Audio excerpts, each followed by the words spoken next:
Good morning students. आज हम solve करेंगे एक्सरसाइज 6.3 जो लाइंस एंड एंगल्स चैप्टर में आता है।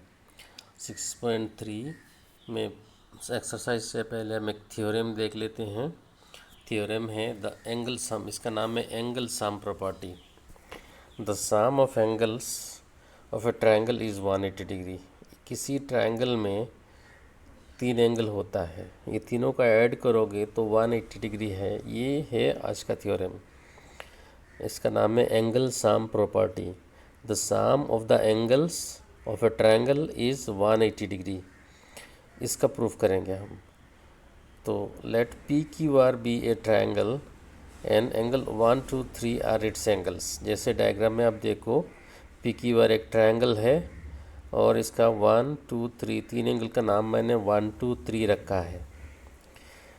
हमें प्रूफ करना है to prove that angle 1 plus angle 2 plus angle 3 equal to 180 degree. तो इसके लिए कंस्ट्रक्शन चाहिए। जो कंस्ट्रक्शन आपको पता है, जो डायग्राम में नहीं आप कुछ एक्स्ट्रा बनाते हो, उसका नाम है कंस्ट्रक्शन। तो a line x y parallel to QR is drawn passing through point P। P से पास किया हुआ एक लाइन XY हम ड्रॉ किया है हमने, जो QR का पैरेलल है। XY जो लाइन है वो P से पास कर रहा है। ट्रायंगल का एक पॉइंट P है, वर्टेक्स है P, उसी P से एक लाइन पास कर रहा है जिसका नाम है XY। और ये किसका पैरेलल है? ट्रायंगल का एक साइड है QR, उसका पैरेलल है। QR is parallel to XY।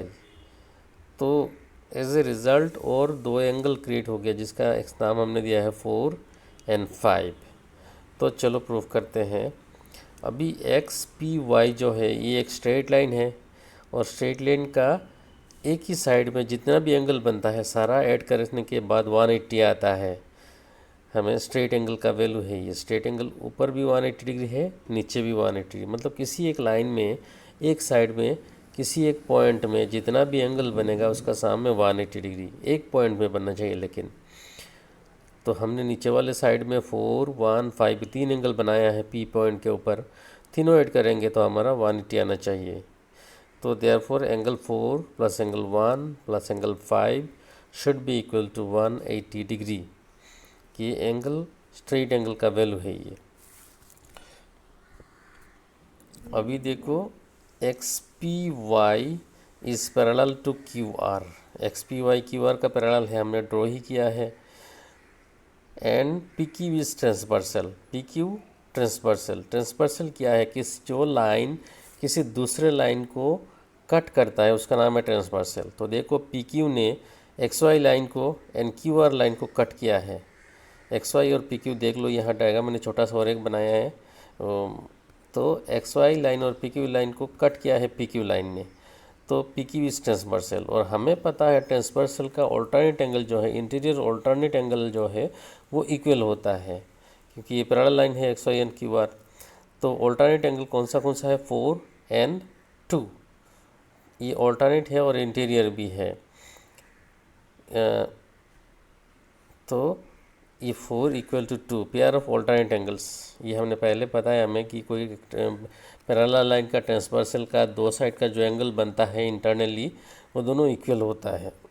तो 4 और 2 are equal, angle 4 equal to angle 2। अभी फिर दोबारा देखो, X Y parallel to Q are.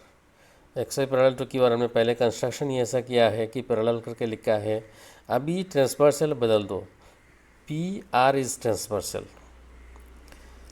P R ने एक्स वाई और पी क्यू आर लाइन को काटा है, तो कि पी आर इज ट्रांसवर्सल और X Y parallel to Q R, ये तो हमने पहले ही कंस्ट्रक्शन में बनाया है।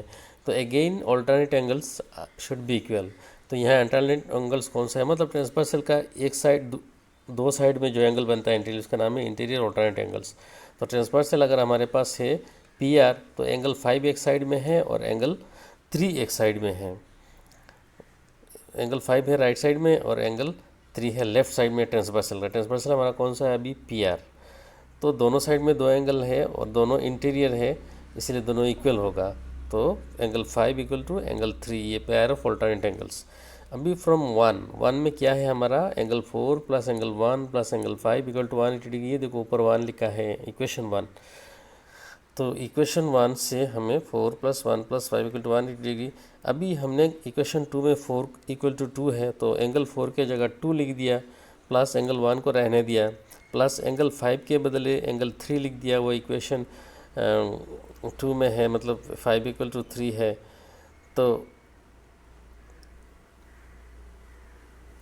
2 plus 1 plus 3 equal to 180 degree है। तो इसको सजा के लिखा है हमने। तो पहले 1 दिया, प्लस 2 दिया, प्लस 3 दिया, इक्वल टू 180 डिग्री। तो हमारा काम हो गया। 1 2 3 क्या था, PQR ट्रायंगल का इंटरनल एंगल था, इंटीरियर एंगल था। तो तीनों ऐड करेंगे तो हमें 180 डिग्री आना चाहिए, ये आ गया। तो यही है एंगल सम प्रॉपर्टी।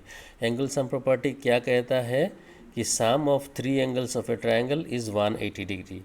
तो ये हमने प्रूफ कर दिया एंगल सम प्रॉपर्टी। अभी एक थ्योरम में बिना प्रूफ के हम सीखेंगे, थ्योरम 6.8।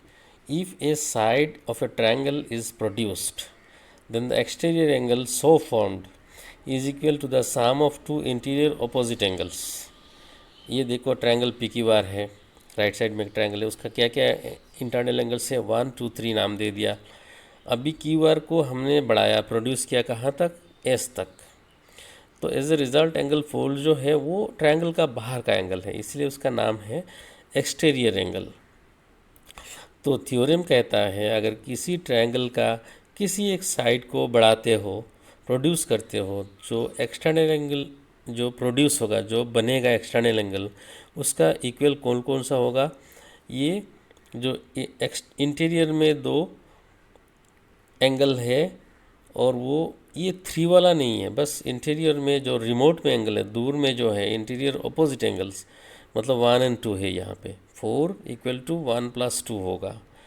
जैसे 3 बिल्कुल लगा हुआ है, छटा हुआ है 4 के साथ, ये नहीं कि दूर में जो डिस्टेंस में रिमोट में जो 2 एंगल है वो दोनों का ऐड करेंगे तो इसका इक्वल होगा। थ्योरम एक बार और पढ़ते हैं।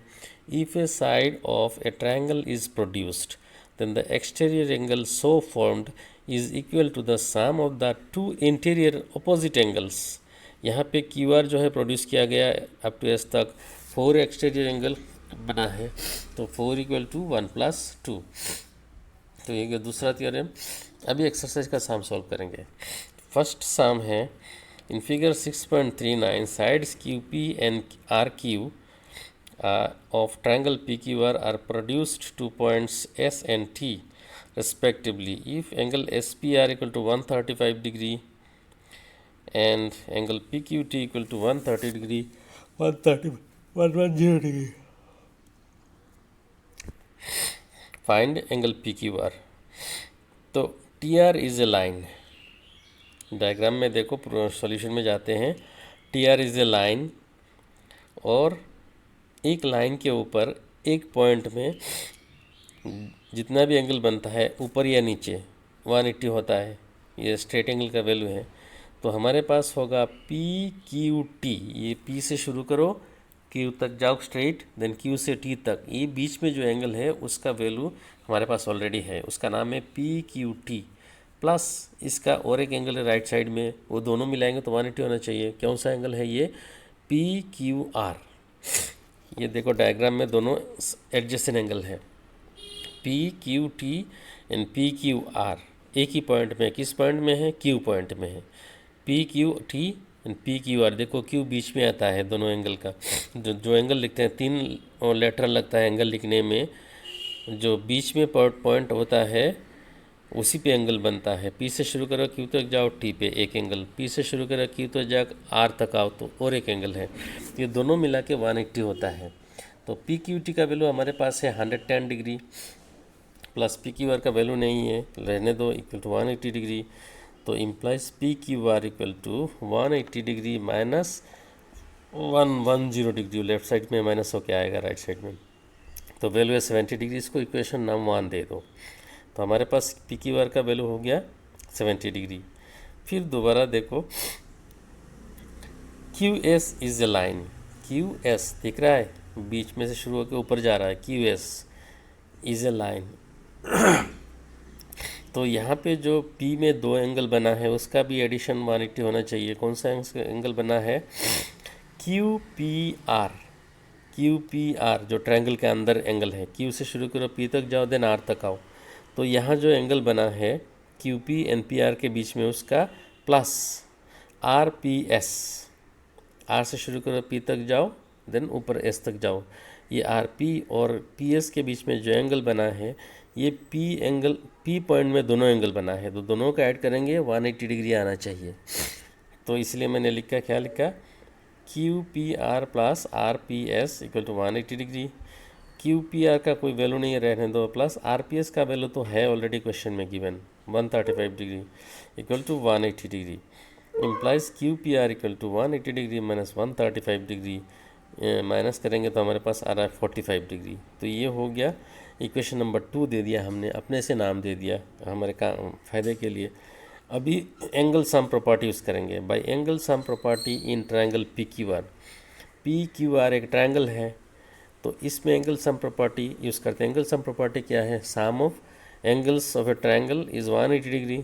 तो यहाँ 3 एंगल है, नाम क्या क्या है? पहले वाला नाम दे दिया हमने PRQ, मतलब एंगल बना है R लेटर में, तो PRQ एक एंगल है, प्लस PQR दूसरा एंगल है। जहाँ पे बीच का लेटर है वहीं पे एंगल बनता है, ध्यान देना। तो हमारा नीचे वाला 2 एंगल हो गया, अब ऊपर का एंगल चाहिए, प्लस QPR। देखो P को बीच में रखा हमने QPR का, तो P में एंगल बना है, इसका मतलब तीनों एंगल हो गया equal to 180 degree. Angle sum property कहता है sum of 3 angles of a triangle is 180 degree, तो वो हमने लिख दिया है। अभी हमारे पास PRQ का कोई वैल्यू नहीं है, रहने दो, प्लस PQR का वैल्यू 70 डिग्री है। इक्वेशन 1 में देखो PQR equal to 70 degree, plus अगला एंगल है QPR, इसका भी वैल्यू हमारे पास है 45 डिग्री, इक्वेशन 2 में है, इक्वल टू राइट साइड में 180 रहने दो। तो इम्प्लाइज PRQ प्लस 70 डिग्री और 45 डिग्री ऐड करेंगे तो हमारे पास आ रहा है 115 degree equal to 180 degree. Implies PRQ equal to 180 minus 115, ये तो लेफ्ट से आ रहा है 115, तो हो गया 65 डिग्री। तो जो निकलना था हमें फाइन एंगल PRQ वो निकल गया। तो ये हो गया क्वेश्चन 1 का solution. Next 2, in figure 6.40 angle X equal to 60 degree, angle XYZ equal to 54 degree and YO and ZO are the bisector of triangle XYZ, angle XZY respectively of triangle XYZ. Find OZY and OYOZ. ये जो 62 degree होना चाहिए था, angle X equal to 62 degree, गलती से 60 लिख दिया मैंने, ये 62 डिग्री होगा, क्वेश्चन करेक्ट कर देंगे। तो ये हमें, अच्छा बाइसेक्टर क्या होता है? यहाँ जो YO and ZO लिखा है, YO is the bisector of angle XYZ, मतलब YO एंगल XYZ को पूरा इक्वल 2 पार्ट में डिवाइड करेगा, इससे नाम है बाइसेक्टर। सिमिलरली ZO किसका बाइसेक्टर है? XZY। देखो X ऊपर है, सबसे ऊपर, और राइट साइड में Z है, लेफ्ट साइड में Y है, तो XZY का एंगल जो है उसको वह ZO ने इक्वली 2 पार्ट में डिवाइड किया और हमें एंगल YOZ निकलना है। तो चलो शुरू करते हैं। In triangle XYZ applying angle sum property we get, angle sum property है sum of 3 angles is 180 degree. तो पहले XYZ कौन सा एंगल बना? ये नीचे का जो Y में है, वो देखो Y बीच में है, तो मतलब Y में एंगल बनेगा, लेकिन X से शुरू करके Y आओ फिर Z जाओ, ये बीच में जो एंगल है उसका नाम है XYZ, प्लस YZX, Y से शुरू करो Z में जाओ, Z से ऊपर X में जाओ, तो ये जो बीच में एंगल है YZ और ZX के बीच में, उसका नाम है YZX, प्लस ZXY, ZXY, पहले Z से शुरू करो, X तक जाओ, फिर Y तक आओ, तो ZX और XY के बीच में जो एंगल है उसका नाम है ZXY।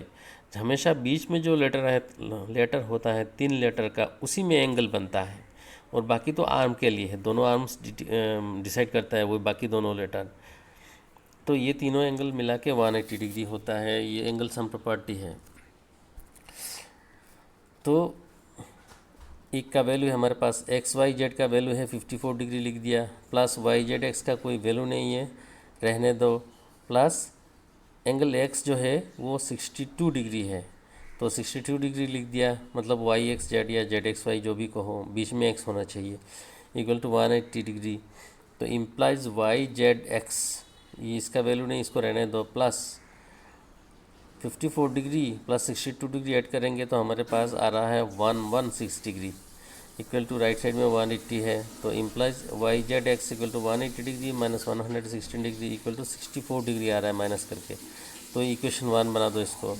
अभी जाओ Y O is bisector of X Y Z, angle X Y Z, Y O जो है वो एक्स वाई जेड को डिवाइड करता है इक्वली, इसका मतलब यहाँ जो दो एंगल बना है वो दोनों इक्वल होगा। तो कौन सा एंगल बना है, एक्स वाई ओ, एक्स से शुरू करो वाई तक जाओ और ओ तक जाओ, वाई से ओ, नीचे वाला इससे छूट गया, तो ये एंगल इक्वल टू फिर किसके इक्वल है, जेड से शुरू करो वाई तक जाओ देन ओ तक जाओ, तो ये जो वाई एंगल है वो दो पार्ट में इक्वल हो गया, ये दोनों इक्वल है और ये दोनों हाफ ऑफ 54 डिग्री। 54 क्यों, क्योंकि एक्स वाई जेड का 54 वैल्यू क्वेश्चन में गिवन है। तो एक्स वाई ओ एक एंगल दिख रहा है आपको, छोटा सा एंगल ऊपर, वाई में वो दो एंगल है, ऊपर एक नीचे एक, तो ऊपर वाला का नाम है एक्स वाई ओ, वाई में बन रहा है लेकिन वाई से ओ की ओर रवाना हो गया। सिमिलरली इसका नीचे वाला एंगल का नाम क्या होगा, जेड वाई ओ, आप इसको ओ वाई जेड भी लिख सकते हो, वाई बीच में होना चाहिए, Z O, Z N O दोनों साइड में होना चाहिए, पहले हो जेड या पहले ओ हो कोई फ़र्क नहीं पड़ता। तो ये दोनों इक्वल है, ये हाफ इंटू 54 मतलब 27 डिग्री हो गया। तो एक्स वाई ओ या तो जेड वाई ओ दोनों का वैल्यू 27 है क्योंकि इक्वल है। Similarly Z O is bisector of angle Y Z O, Z O line जो है जेड से लेके ओ तक देखो, ये लाइन जो है ये एंगल जेड को मतलब वाई जेड एक्स को हो या एक्स जेड वाई को हो, इसको बाइसेक्ट किया है, तो ये होगा दो बाइसेक्टर है, तो Y Z O equal to X Z O होगा, इक्वल टू क्या होगा, हाफ किस एंगल का, half of Y Z X का। तो वाई जेड एक्स का वैल्यू तो हमने निकाला है इक्वेशन 1 में 64 डिग्री, तो वाई जेड एक्स की जगह 64 लिख दिया, तो हाफ इंटू 64 कितना होता है 32 डिग्री, तो इसका मतलब angle Y Z O 34 degree, angle X Z O ये भी 34 डिग्री, सॉरी 32 डिग्री, ये दोनों हो गया, इसको नंबर 3 दे दो। अभी applying angle sum property in triangle X Y Z और एक ट्रायंगल है, एक्स से एक्स वाई जेड नहीं सॉरी वाई ओ जेड, ये देखो वाई से शुरू करो ओ तक जाओ फिर जेड तक जाओ, यहाँ एक ट्रायंगल बन गया छोटा सा नीचे, तो इसमें ट्रायंगल छोटा हो या बड़ा हो sum of 3 angle should be equal to 180 degree. तो ये प्रॉपर्टी यूज़ करेंगे, तो पहला एंगल हम लिखते हैं जेड ओ, नहीं पहले हमने लिखा है जेड वाई ओ, ये वाई जेड का Z Y O plus Y Z O, ये नीचे वाला दोनों छोटा छोटा एंगल ऐड हो गया, प्लस बीच में जो एंगल है वाई ओ जेड, ये हो गया तीनों angle of triangle Y O Z equal to 180 degree. तो अभी हमारे पास जेड वाई ओ का वैल्यू 27 डिग्री है, वो इक्वेशन 2 में है, प्लस वाई जेड ओ का वैल्यू 30 डिग्री है, 32 डिग्री है, इक्वल टू इक्वेशन 3 में है, और वाई ओ जेड नहीं इसको रहने दो इक्वल टू 180 डिग्री। अभी 27 plus 32 59 degree plus y O z angle equal to 180 degree, तो implies y O Z equal to 180 degree minus 59 degree मतलब 121 डिग्री, 121 डिग्री किसका वैल्यू है, एंगल वाई ओ जेड, वाई से लेके शुरू करो ओ तक जाओ फिर जेड तक जाओ, ये जो एंगल बना है उसका वैल्यू है 121 डिग्री। नेक्स्ट क्वेश्चन है in figure 6.41 if AB parallel to DE, BAC equal to 35 degree, angle CD equal to 53 degree, find DCE। ये फिगर में एंगल गिवन है, कौन सा एंगल, BAC आपके पास है, B से A तक जाओ C तक जाओ 35 डिग्री है, C से शुरू करो D तक जाओ E तक आओ ये 53 डिग्री है, जहाँ बीच का लेटर होता है वहीं पे एंगल बनता है, ध्यान देना। BAC में A बीच में आता है तो एंगल A में बना है, CDE में D बीच में आता है तो एंगल बनेगा D में, और बाकी CD एक आर्म है DE एक आर्म है। तो हमें प्रूफ करना निकालना है एंगल DCE। तो पहले शुरू करते हैं AB पैरेलल टू DE, ये क्वेश्चन में गिवन है AB और DE पैरेलल है, तो पैरेलल होने से इसका एक ट्रांसवर्सल होता है ए ई दोनों लाइन को काट रहा है देखो, तो ए ई ट्रांसवर्सल है, इसका मतलब इसका alternate angle should be equal. तो एक एंगल है बी ए सी और दूसरा एंगल है सी ई डी, एक लाइन का दोनों साइड में एंगल है, तो B A c should be equal to c e d या डी सी ई, नहीं sorry a b parallel to d e and a e transversal, तो B A c should be equal to d e c, b A c should be equal to d e c. हाँ, बात है कि सी e D और D e सी एक ही angle है क्योंकि ई बीच में आ रहा है, तो B A C equal to 35 degree given है और डी ई सी का वैल्यू नहीं है, तो डी ई सी कितना हो गया 35 डिग्री, इक्वेशन 1 बना दो। फिर applying angle sum property in triangle c d e, c d e में हम एंगल सम प्रॉपर्टी यूज़ करते हैं। तो फर्स्ट एंगल है डी सी ई, मतलब एंगल सी में बना है, c d and c e are its arms, तो डी सी e plus c d e, c से शुरू करो डी तक जाओ ई तक आओ, मतलब डी में एंगल बना है और एक एंगल बचा है, कौन सा angle D e c, D से शुरू करो ई तक जाओ सी तक जाओ, तो एक एंगल बना है, तो तीनों एंगल हो गया डी सी ई का, ट्रायंगल डी सी का तीनों एंगल हो गया, should be equal to 180 degree.